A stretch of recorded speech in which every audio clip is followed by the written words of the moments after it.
پہنچے ایک سدین کے درمیان. سد کہتے ہیں جو یہ کوئی چیز حائل ہوتی ہے پیچھے،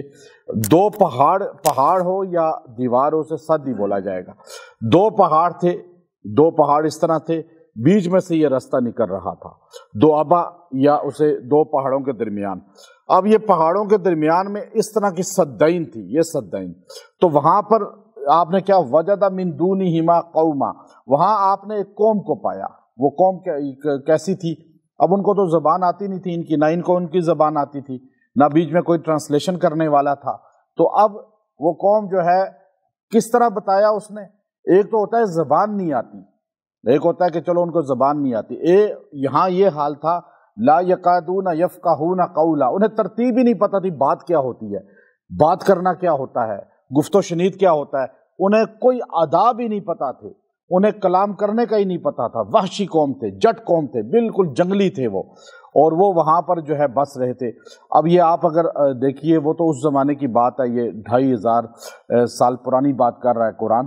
اگر آپ تھوڑا پیچھے چلے جائیں تو اسی طرف سے جو منگولی آئے تھے، تتاری، تو وہ بھی ایسے ہی وحشی قوم تھے، اور وہ بھی ایسے ہی تھے، انہیں پتہ ہی کوئی نہیں تھا، مارتے جاتے تھے، اور دنیا میں ایک انقلاب انہوں نے خونی لے آئے تھے. تو فرمایا کہ لا یکادون یفقہون قولا، انہیں کچھ پتہ ہی نہیں تھا، لیکن انہوں نے کسی ترجمان کے ذریعے آپ کو سمجھا دیا، بتا دیا کہ یہ جو بیچ میں یہ سد ہے، یہاں سے جو ہے نا آتی ہے ایک قوم، ہم پہ حملہ کرتی ہے، ہمارا لوٹ لاٹ کے سب کچھ لے جاتی ہے اور ہمارا خون خرابہ کر دیتی ہے. تو اس وقت انہوں نے یوں سمجھایا، قالوا یا ذا القرنین، اے ذا القرنین، ان یأجوج و مأجوج، بے شک یہ یأجوج اور ماجوج ہیں. انہوں نے نام لیا ان کا، یأجوج اور ماجوج کون ہیں. تو اب یہ تواریخ مختلف ہیں، احادیث بھی مختلف ہیں، بلکہ حدیث جو ہے، ایک حدیث میں فرمایا، بخاری شریف کے اندر یہ حدیث آئی ہے، نبی صلی اللہ علیہ وسلم نے فرمایا کہ اے صحابہ، اللہ تعالیٰ قیامت کے دن آدم علیہ السلام سے کہے گا کہ اے آدم، اپنی ذریت کو جو ہے، یہ 1000 آپ کے بندے ہیں آپ کی اولاد میں، ان میں ذریت کو اٹھا کے جنت کی طرف رہنمائی کریں، یعنی ان کو جنت میں بھیجیں. تو پوچھیں گے یا اللہ 1000 ہی آپ نے رکھے، ان میں سے کتنے جنت میں، کتنے دوزخ میں آپ بھیجیں گے؟ تو اللہ فرمائے گا ان 1000 میں ایک جنت میں جائے گا، 999 دوزخ میں جائیں گے. آدم علیہ السلام کو اللہ یوں فرمائے گا، یعنی آپ کی 1000 اگر اولاد ہے سامنے رکھی، بیچ ان کے بن گئے، گروپ بن گئے، تو 1000 آئے، ان میں سے ایک جنت میں جائے گا، 999 دوزخ میں چلے جائیں گے. تو صحابہ ڈر گئے، سہم گئے، یا رسول اللہ، وہ ایک جو جنت میں جائے گا وہ ہم میں سے کون ہوگا، اور 999 جو دوزخ میں جائیں گے وہ کون ہوں گے؟ تو نبی کریم صلی اللہ علیہ وسلم نے فرمایا، وہ ایک تم میں سے ہوگا، انسانوں میں سے، اور 999 یاجوج اور ماجوج میں سے ہوگا. یعنی اللہ نے انسانوں میں، دوسری حدیث ہے مستدرک حاکم میں، اللہ تعالیٰ نے زمین پر انسان جو بنائے ہیں، بسائے ہیں، تو 10 گنا جو انسان ہیں، اگر زمین پہ 10 انسان ہیں تو ان میں سے 9 یاجوج ماجوج میں سے ہیں اور 1 ہم ہیں، یعنی ہماری تعداد ان کے مقابلے میں 1% ہے، اور ان کی ہم سے 10 گنا زیادہ ہے تعداد. اور پھر حدیثیں بہت ساری ہیں، اس پر احادیث بے شمار ہیں. اب ترمذی شریف کے اندر حدیث آئی ہے، مسند احمد کے اندر حدیث آئی ہے کہ وہ جو ہے، جو صد ان کے درمیان بنا دی گئی، اب اس صد کے جو ہے، جو دیوار ہے، اس کے پیچھے یاجوج ماجوج ہیں. تو وہ یہ ترمذی شریف میں حدیث آئی، مسند احمد میں بھی آئی. تو اب اس کے پیچھے وہ آتے ہیں، روز اس کو جو ہے توڑتے ہیں. بعض روایات میں چاٹتے ہیں، لیکن ان کے پاس اوزار نہیں ہے، یا بعض نے کہا وہ توڑتے ہیں. اب وہ توڑتے اس میں قریب آ جاتے ہیں، یہاں تک کہ انہیں ایک چھوٹا سا سوراخ نکل آتا ہے. امام ترمذی اس حدیث کو لکھ کر فرماتے ہیں کہ وہاں سے روشنی نکلے گی، اور وہ ایک دم روشنی دیکھتے ہیں تو کہتے ہیں بس اب تھک گئے ہیں، کل آئیں گے، باقی کام شروع کریں گے. وہاں سے وہ واپس ہوتے ہیں، جا کے آرام کرتے ہیں، صبح آتے ہیں واپس، وہ اسی طرح دوبارہ ہو چکا ہوتا ہے ان کی محنت کے لیے سما. تو اس پر امام ترمذی نے فرمایا کہ جب اللہ ان کو نکالنا چاہے گا قرب قیامت تو وہ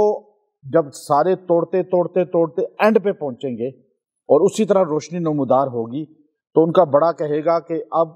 انشاءاللہ کل باقی کام شروع کریں گے۔ لفظ انشاءاللہ ان کے اسی طرح کام کو چھوڑ دے گا، اگلے دن اس میں اضافہ نہیں ہوگا، وہ آئیں گے تو ایک دم دیوار توڑ لیں گے اور باہر نکل آئیں گے۔ محی الدین ابن عربی رحمۃ اللہ علیہ وہ چونکہ خود اسی پٹی کے ہیں، ترک قوم میں سے ہیں، تو آپ نے فرمایا کہ اس سے پتہ چلا کہ یاجوج ماجوج سارے کافر نہیں ہیں، ان میں سے کچھ اللہ کو بھی مانتے ہیں۔ اب یہ دیوار کے پرلی طرف کون تھے اور ادھر کون ہیں؟ اب اس پر احادیث جو ہے روایات تواریخ امام ابن کثیر رحمۃ اللہ علیہ نے البدایہ کے اندر لکھا کہ یہ سارے کے سارے یاجوج ماجوج دیوار کے پرے نہیں رہ گئے تھے، ان کو قید نہیں کر دیا تھا، بلکہ ان میں جو شرارتی تھے تعداد ان کی بہت زیادہ ہے۔ ابن کثیر لکھ رہے ہیں تعداد ان کی 10 گنا ہے ہم سے زیادہ۔ جو ان میں شرارتی قسم کے تھے، لڑاکے قسم کے، سرکش قسم کے، ڈاکو قسم کے، لٹیرے قسم کے، وہ پرے قید ہو گئے، یعنی وہ جیل میں باندھ رہے ہیں قسم۔ اور جو ان میں سے تھوڑے سے مہذب سے یہ کہ تھوڑا سلو والے تھے، اچھے تھے تھوڑے سے، تو وہ ادھر رہ گئے۔ اب ابن کثیر نے لکھا کہ یہ ترک جو رشین لوگ ہیں نا، رشین، ترک نہیں رشین، سارے ایک ہی پٹی ہے یہ رشیا کی، یہ سارے انہی میں سے ہیں، اور فرمایا چائنا کے لوگ بھی انہی میں سے ہیں۔ اب یہ سارے کے سارے اصل میں یاجوج ماجوج ہیک میں سے رشین اور یہ چائنا کے لوگ۔ اب یہ آپ حدیث میں آیا، دوسری حدیث صحیح میں ہے کہ یاجوج ماجوج نکلیں گے تو یوں چلتے چلتے چلتے جب زمین پہ یوں پھیل جائیں گے، ان کی تعداد، اب آپ دیکھیں چائنا کی تعداد کتنی ہے، آپ رشیا کی تعداد دیکھ لیں، اور پھر فرمایا یہ ہر چیز کھا جائیں گے، یہ ہر چیز کھا جاتے ہیں، وہ بھی کھاتے ہی نہیں کھاتے، کیڑے مکوڑے، سانپ بچھو چوہے کتے بلے پتہ نہیں کیا کیا، ہر چیز کھاتے ہی نہیں سب کچھ کھا جاتے ہیں۔ ان میں سے بعض ایسے ہیں جو ایک چیز بہت شوق سے کھاتے ہیں، بعض دوسری، بعض سارے ہی کھاتے ہیں، اس طرح مطلب ہے تعداد بہت ہے، دنیا میں سب سے بڑی تعداد آبادی کے لحاظ سے ان کی ہے۔ پھر فرمایا بحر تبریہ میں پہنچیں گے تو اس کا سارا پانی پی جائیں گے، دوسرے پیچھے سے گزریں گے کہیں گے یہ تو خالی ہے، دریا ہی خالی کر جائیں گے، یعنی ہر چیز کھا پی جائیں گے۔ اور آج دنیا میں دوبارہ ان کا ظہور ہو رہا ہے۔ ایک انقلاب پہلے آ چکا ہے منگولی، وہ بھی اصل میں یاجوج ماجوج ہی میں سے تھے، اور وہ ہر طرف فساد کرتے کرتے کرتے کہاں پہنچ گئے تھے۔ اب یاجوج ماجوج جو ہے ان کے درمیان یہ پہنچیں گے تو انہوں نے کہا ان یاجوج و ماجوج مفسدون فی الارض، یہ زمین میں فساد کر کے رکھا ہے انہوں نے، ہمارے پاس بہت تنگ کیا ہوا ہے ہمیں۔ فہل نجعل لک خرجا، تو آپ اس کے بارے میں کوئی حل نکالیں، ہماری جان چھوٹے ان سے۔ الا ان تجعل بیننا وبینہم سدا، اور ہمارے اور ان کے درمیان ایک سد بنا دے۔ سد کہتے ہیں پیچھے آڑ ہوتی ہے، جو جیسے دیوار یہ سد ہے، پہاڑ کی آڑ ہو وہ بھی سد ہے، لکڑی کی پیچھے آڑ ہے یہ بھی سد ہے، تو سد کہتے ہیں ڈھال، بیچ میں کوئی ڈھال ہو جائے ہمارے۔ تو اب آپ نے جو ہے نا اس ڈھال کو بنایا کیسے، وہ اگلی آیات میں کل بتاؤں گا۔ لیکن اب ان لوگوں نے آ کر پہلے تو کہا جی کہ یہ سد بنا دیں، دوسرا کہا کہ آپ ہمیں بتائیں کہ ہم آپ کو فہل نجعل لک خرجا، ہم آپ کو کوئی خراج دے دیتے ہیں، کوئی محصول دے دیتے ہیں، کیا ہم آپ کو کچھ دے دیں پیسے؟ پہلے خود ان کو آفر کی کہ یہ فساد کرتے ہیں، فہل نجعل لک خرجا، تو آپ ہم سے کوئی معاوضہ لے لیں، کوئی چندہ ہم جمع کر کے آپ کو دیتے ہیں، کوئی آپ ہم سے جو ہے محصول لے لیں، آپ ہم سے پیسے لیں، ہمارے درمیان یہ صد قائم کر دیں، چونکہ آپ کو تہذیب کا پتہ ہے، آپ کے پاس جو ہے دماغ ہے، آپ کے پاس ساری جو ہے انجینئرنگ کا دماغ بھی ہے، آپ کے پاس جو ہے ٹھیکیداری کا دماغ بھی ہے، آپ کے پاس جو ہے سارے ڈیزائننگ کے دماغ بھی ہے، کیونکہ یہ کام دنیا میں اس وقت آپ نے شروع کیا جب انسانیت جہالت کی طے میں پہنچی ہوئی تھی۔ کہا جی آپ کریں یہ کام، اور ہم کیا کریں گے، آپ کو جمع کر کے پیسے دے دیں گے۔ آپ نے فرمایا دیکھو قال ما مکنی فیہ ربی، جو مجھے رب نے دیا ہوا ہے نا میرے پاس بہت بہتر ہے، مجھے نہیں ضرورت آپ کی پیسے کی، نہ آپ کے چندے کی، مجھے آپ کی کسی چیز کی ضرورت نہیں ہے۔ ہاں ایک کام کرو، فَأَعِينُونِي بِقُوَّةٍ، او آپ میرے ساتھ تعاون کرو اپنی طاقت کے ذریعے، یعنی کام کرو میرے ساتھ، مزدور بن جاؤ، اپنے کام کے لیے مزدور بن جاؤ۔ اجعل بینکم وبینہم ردما، میں تمہارے اور ان کے درمیان ایک بہت مضبوط دیوار بنا دوں گا، اور تمہارے ان کے درمیان گیپ آ جائے گا، کوئی وہ تم پہ حملہ آور نہیں ہو سکیں گے۔ تو یہ جو اس میں وظیفہ اصل میں آتا ہے، اب آپ یہ دیکھیے یاجوج اور ماجوج جو ہیں یہ اب نکلیں گے جیسے میں نے بتایا۔ اچھا دجال کے بعد نکلیں گے، یہ دجال قتل ہو جائے گا جب، اب دجال کے بعد یہ اتنی بڑی تعداد میں ہوں گے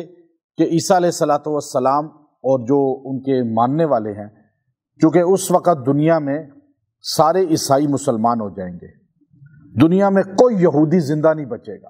سارے مر چکے ہوں گے عیسیٰ کے ہاتھوں، قتل ہو جائیں گے۔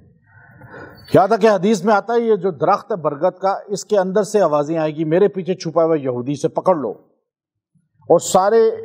عیسائی عیسیٰ علیہ السلام کو دیکھ کر کہ عیسیٰ علیہ السلام تو دین محمدی پر ہیں، کلمہ پڑھ لیں گے، دنیا میں اسلام ہی ہوگا اور کوئی مذہب نہیں ہوگا۔ اور اتنا جو ہے جب یہ یاجوج ماجوج نکلیں گے تو اس کے بعد جو ہے یاجوج ماجوج کے بعد عیسیٰ علیہ السلام دیکھیں گے ان کی تعداد ہی بہت زیادہ ہے، یہ ہم سے 10 گنا زیادہ، تو اب یہ ہر پہاڑ سے اتر رہے ہیں، اس طرح آ رہے ہیں غولوں کی شکل میں، تو اب ان کا مقابلہ کرنے سے آپ کی قوم عاجز آ جائے گی۔ تو پتہ یہ چلا کہ مدد اللہ ہی کرتا ہے، نبی عیسیٰ بھی اس وقت ان سے عاجز آئیں گے، تو اللہ کے حکم پر کوئی طور پہ اپنے حواریین اپنے مسلمانوں کو لے کے چلے جائیں گے اور وہاں پناہ گزین ہو جائیں گے، اور باقی لوگ بھی اپنے اپنے قلعوں میں پہاڑوں میں چلے جائیں گے، میدانوں میں سب جگہ پہاڑ ہی بچیں گے، پہاڑ۔ اس لیے پہاڑوں میں اپنے گھر بنا لیں، پہاڑی علاقوں میں، اور گھروں کو توڑیں نہیں وہاں پر، کیونکہ بچنا پہاڑی علاقے کے اندر کے رہنے والے لوگوں کو نہیں ہے، کیونکہ پہاڑ ہی میں عیسیٰ علیہ السلام، پہاڑ ہی میں عیسیٰ علیہ السلام کے حواری، اور پہاڑ ہی کے اندر سارے مسلمان پہاڑوں میں چلے جائیں گے، کوئی کشمیر کے پہاڑوں میں، کوئی ابتباد منصیرہ کے پہاڑوں میں، کوئی آگے گلگت کے پہاڑوں میں، چترال کے پہاڑوں میں، پھر ادھر پہاڑوں میں، پہاڑ، اور میدان میں کون ہوگا؟ صرف یاجوج ماجوج، اور ان کا کنٹرول ہوگا پوری دنیا کے میدانوں میں، پہاڑوں پہ ان کا کنٹرول نہیں، وہ اونچی جگہ ہوگی، تو یہ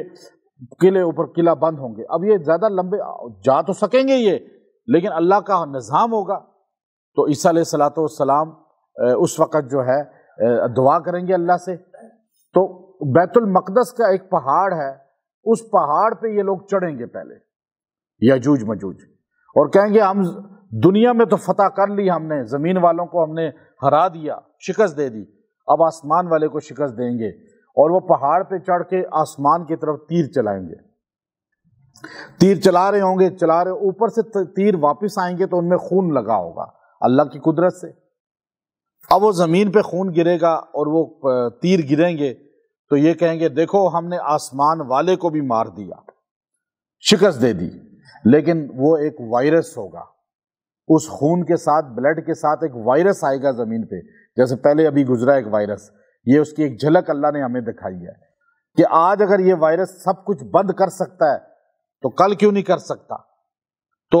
مفتی شفیع صاحب رحمۃ اللہ علیہ معارف القرآن میں لکھتے ہیں کہ وہ وائرس ایسا ہوگا، حدیث کے اندر آتا ہے کہ وہ یاجوج ماجوج میں پھیل جائے گا، اس وائرس کی وجہ سے ان کے یہاں گردن میں گلٹیاں نکلیں گی، اور گلٹی نکلتے ہی وہ سارے کے سارے مرنا شروع ہو جائیں گے، اور سارا میدان جو ہے ان کی لاشوں سے زمین کا بھر جائے گا۔ پھر عیسیٰ علیہ السلام دعا کریں گے یا اللہ اب اس گند سے ہماری چھٹکارا بھی کرا دے، تو اب آسمان سے پرندے آئیں گے گدھ کی طرح بڑے بڑے، اور ان کی گردنیں اونٹ کی طرح ہوں گی، اور وہ آ کر ان کو یوں اٹھائیں گے اور کہاں لے جائیں گے اللہ جانے، حدیث آگے سے خاموش ہو گئی۔ بعض روایات میں ہے کہ سمندروں میں پھینکیں گے، اب وہ ان کو غائب کریں گے، پھر آپ اللہ سے دعا کریں گے، آسمان سے بارش اترے گی اور ساری جگہ ایسے چمکنا شروع ہو جائے گی، سارا گند ان کا دھل جائے گا۔ اس کے بعد زمین پہ ایک بھی کافر نہیں ہوگا۔ 40 سال عیسیٰ علیہ السلام گزاریں گے، اتنی برکت ہوگی، حدیث میں آتا ہے ایک گائے کا دودھ ایک پورا قبیلہ پی لے گا، ایک انار ایک پورا گھر کھائے گا، پھر بھی ختم نہیں ہوگا، برکت ہی برکت ہوگی۔ لیکن پھر آہستہ آہستہ عیسیٰ علیہ السلام دنیا سے چلے جائیں گے، روضہ رسول میں ان کی قبر بنے گی، حضور کے پڑوس میں، تو پھر لوگ آہستہ آہستہ پھر بدک جائیں گے، پھر دین سے ہٹ جائیں گے، پھر کافر ہوتے جائیں گے، یہاں تک کہ قیامت سے پہلے اللہ تعالیٰ، مسلم شریف کی حدیث، اللہ ایک ہوا چلائے گا کہ مسلمان جتنے ہوں گے ان کی بغل میں جو یہاں پر گلٹیاں نکلیں گی، اور وہ ہوا ایک ٹکرائے گی ان سے، وہ ٹکرائے گی تو یہ سارے مرنا شروع ہو جائیں گے، کافر بچتا رہے گا، مسلمان مرے گا، کافر کہیں گے لو لو یہ ہے کلمے والے، یہ مر رہے ہیں اور ہم بچ رہے ہیں، سارے مسلمان فوت ہو جائیں گے، اور جب کافر ہی کافر ہوں گے دنیا میں وظیفہ کلمہ پڑھنے والا کوئی نہیں ہوگا۔ اب وظیفے کی بات آ گئی نا، وظیفے سے ہی بنتا ہے سب کچھ، میں وظائف کیوں دیتا ہوں؟ ابھی یہ سورہ کہف کا جو میں عمل دے رہا ہوں، ابھی میں عمان کے دورے پہ تھا تو مجھے واٹس ایپ کی بھرمار تھی عورتوں مردوں کی پوری دنیا سے، کہ ہمیں اتنا مزہ آ رہا تھا کہ سورہ کہف ہم روز پڑھتے ہیں، ہم جمعے کو پڑھتے ہیں، آپ ایک ایک آیت کی تفسیر اور ترجمہ بتا رہے تھے، ہم سن سن کے ہمیں اور پکی ہو رہی تھی، اب بیچ میں گیپ کیوں آ گیا؟ تو نہیں پتا، میں بیچ میں 8-10 دن کے لیے دوسرے ملک کے دورے پہ ہوں۔ تو اب یہ دیکھیے کہ وظیفہ ہی قرآنی آیت کا میں کیوں بتاتا ہوں کہ جب کلمہ طیبہ پڑھنے والا اس کا وظیفہ یعنی لا الہ الا اللہ محمد رسول اللہ کہنے والے ختم ہو جائیں گے تو ایک دم کافروں پہ قیامت آ جائے گی۔ تو اب یہاں دیکھیے یہ آخری جملہ کہ اگر آپ کا کام پھنس گیا ہے، کوئی بندہ کام نہیں کر رہا، آپ نے کام شروع کیا اس میں کوئی معاونت نہیں کر رہا، اب آپ نے بچی کی شادی کا ارادہ کیا اس میں کوئی تعاون نہیں کر رہا، اللہ کی مدد نہیں آ رہی، اور اگر آپ نے کوئی لڑکے کی شادی چاہیے کی، آپ کا کوئی بیمار ہو گیا ہے اس میں مدد کوئی نہیں آ رہی، آپ مسجد بنا رہے ہیں، مدرسہ بنا رہے ہیں، کوئی بھی چیز بنا رہے ہیں، گھر اپنا بنا رہے ہیں، کوئی بھی کام شروع کر رہے ہیں، اب آپ چاہتے ہیں کہ مدد اللہ کی آ جائے، تو اب مدد کیسے آئے گی؟ یہ عمل، یہ وظیفہ، یہ آیت کریمہ، آیت نمبر جو ہے آپ نے 95 نمبر آیت سورہ کہف، آپ نے یہاں سے پڑھنی ہے، قال ما مکنی فیہ ربی خیر فاعینونی بقوتک، آپ نے یہاں سے قال ما مکنی فیہ ربی خیر فاعینونی بقوت، یہاں تک آپ جو ہے اس کو پڑھیں اور 70 بار پڑھ کے آپ 27 دن تک دعا کریں، جو بھی معاملات ہیں اللہ اس میں پردہ غیب سے آپ کی مدد فرمائے گا۔ اور یہ انشاءاللہ العزیز اللہ، ایک تو آپ استغنا دکھا رہے ہیں، یہ جملہ آپ سمجھیں، اس میں حضرت ذوالقرنین نے فرمایا کہ مجھے تمہارے مال کی کوئی ضرورت نہیں، میرے پاس اللہ کا دیا بہت کچھ ہے، بس تم میری مدد کرو جسمانی طور پہ، پیسہ میں تم پہ لگاؤں گا۔ اب آپ کہتے ہیں کہ آپ کوئی بھی کام شروع کرتے ہیں تو آپ یہ 2 چیزیں نیت رکھیں، مسجد بنا رہے ہیں، آپ اپنی جیب سے پہلے تھوڑا پیسہ لگا دیں، چاہے آپ 10,000 لگا دیں، 1,000 لگا دیں، 10 لاکھ لگا دیں، اس کے بعد یہ وظیفہ کریں، یوں غیب سے مدد آ جائے گی۔ آپ مدرسہ بنا رہے ہیں، آپ اپنی جیب، یہ تو ان کے لیے ہے جو رفائی کام کرنے کے لیے کوئی ادارہ بنا رہے ہیں، خالی لوگوں سے نہیں لینا، اپنا بھی تھوڑا سا ڈالیں اس میں حصہ۔ اور پھر جو اپنا گھر بنا رہے ہیں، بچی کی شادی کا مسئلہ ہے، کوئی اور چیز کر رہے ہیں، تو آپ یہ پڑھیں، اللہ پردہ غیب سے ایسی مدد فرمائے گا۔ حضرت ذوالقرنین علیہ السلام کا یہ عمل ہے، اور آپ اس کو 70 بار پڑھ لیں روز تو بہتر ہے، 27 دن تک پڑھ لیں انشاءاللہ، اور اول آخر 3 بار درود شریف پڑھیں۔ اللہ رب العزت یہ ذوالقرنین علیہ السلام کا وظیفہ، عمل، آپ کے جملے اللہ کو اتنے پسند آئے تھے، اللہ نے پردہ غیب سے مدد کی ان کی، اور آج نہیں قیامت تک ان کا ذکر ہے، ان کی خدمت کا، ان کی محنت کا۔ تو انشاءاللہ جو یہ عمل کرے گا اس کو بھی غیب سے مدد آئے گی۔ وآخر دعوانا ان الحمد للہ رب العالمین۔